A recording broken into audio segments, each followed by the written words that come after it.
ఇప్పుడు చెప్పండి రా అబ్బాయిలు, what to do what not to do అంటూ డైలాగ్స్ చెబుతున్నారు రోకో అభిమానులు. ఎందుకో తెలుసుగా, ఇంకేముందిలే, రోహిత్ పని అయిపోయింది. ఈ మ్యాచ్లో కూడా ఫెయిల్ అయితే అతడిపై మరో 4 రాళ్లు విసరొచ్చు అనైతే అందరూ అనుకున్నారు. ముఖ్యంగా విమర్శకులు అయితే సిద్ధంగా ఉన్న టైంలో వీనికి వానికి వాళ్లకు వీళ్లకు విమర్శకులకు విశ్లేషకులకు ఇలా ప్రతి ఒక్కరికి ఒకే ఒక ఇన్నింగ్స్తో ఇచ్చి పడేశాడు రోహిత్ శర్మ.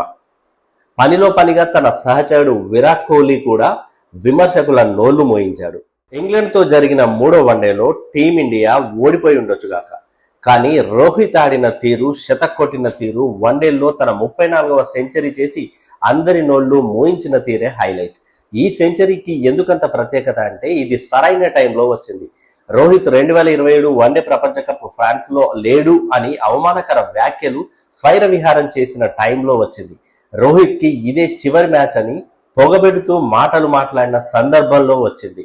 ప్రత్యర్థి విసిరిన అసాధ్యమైన టార్గెట్ కు ధీటుగా బదులిచ్చే టైంలో వచ్చింది. లార్డ్స్ లో అందరూ కళ్ళు పెద్దవి చేసి తన వైపే చూస్తున్న టైంలో వచ్చింది. తన సొంత టీం కోచింగ్ స్టాఫ్ లోనే లోన పెదవి విరుపులు ఉన్న టైంలో వచ్చింది. రోహిత్ తన ఇన్నింగ్స్ ను నిర్మించుకున్న తీరు చూస్తే అర్థమవుతుంది తను ఖచ్చితంగా భారీ ఇన్నింగ్స్ ఆడతాడని. ఇన్నింగ్స్ ఆరంభంలో ఎంతో కంట్రోల్డ్ గా ఆడాడు. ఆదిల్ రషీద్ వంటి స్పిన్నర్ ఊరిస్తూ వేసిన బాల్స్ కి టెంప్ట్ అవ్వలేదు. శామ్ కరణ్ కూడా స్లో బాల్స్ వేసి టీర్ చేశాడు.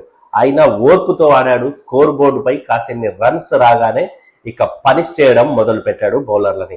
మరో ఎండ్లో తన సహచరుడు విరాట్ కోహ్లీతో కలిసి ప్రత్యర్థి వెన్నులో వణుకు పుట్టించాడు రోహిత్. ఈ ఇద్దరు టీమిండియాకు ఎంత కీలకమో ఈ మ్యాచ్ లో వీళ్ళిద్దరి ఇన్నింగ్స్ చూస్తే మరోసారి అర్థమవుతుంది.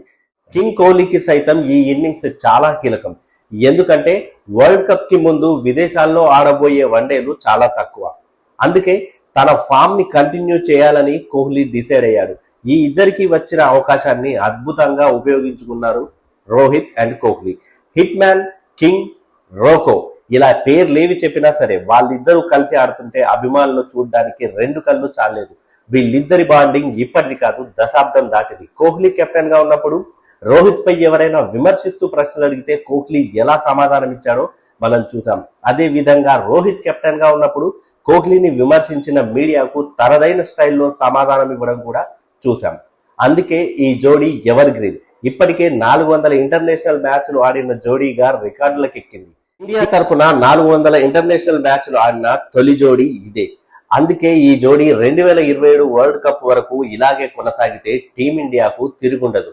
లార్డ్స్ లో రోకో ఇన్నింగ్స్ చూసిన తర్వాత అభిమానులు కాలరెగిరేసి మరీ అంటున్నారు మనల్నెవడ్రా ఆపేదని. ఇండియా మరి ఈ జోడీని 2027 వరల్డ్ కప్ లోనూ చూస్తామా? మరి వీళ్ళిద్దరి ఇన్నింగ్స్ మీకు ఎలా అనిపించిందో కమెంట్ చేయండి.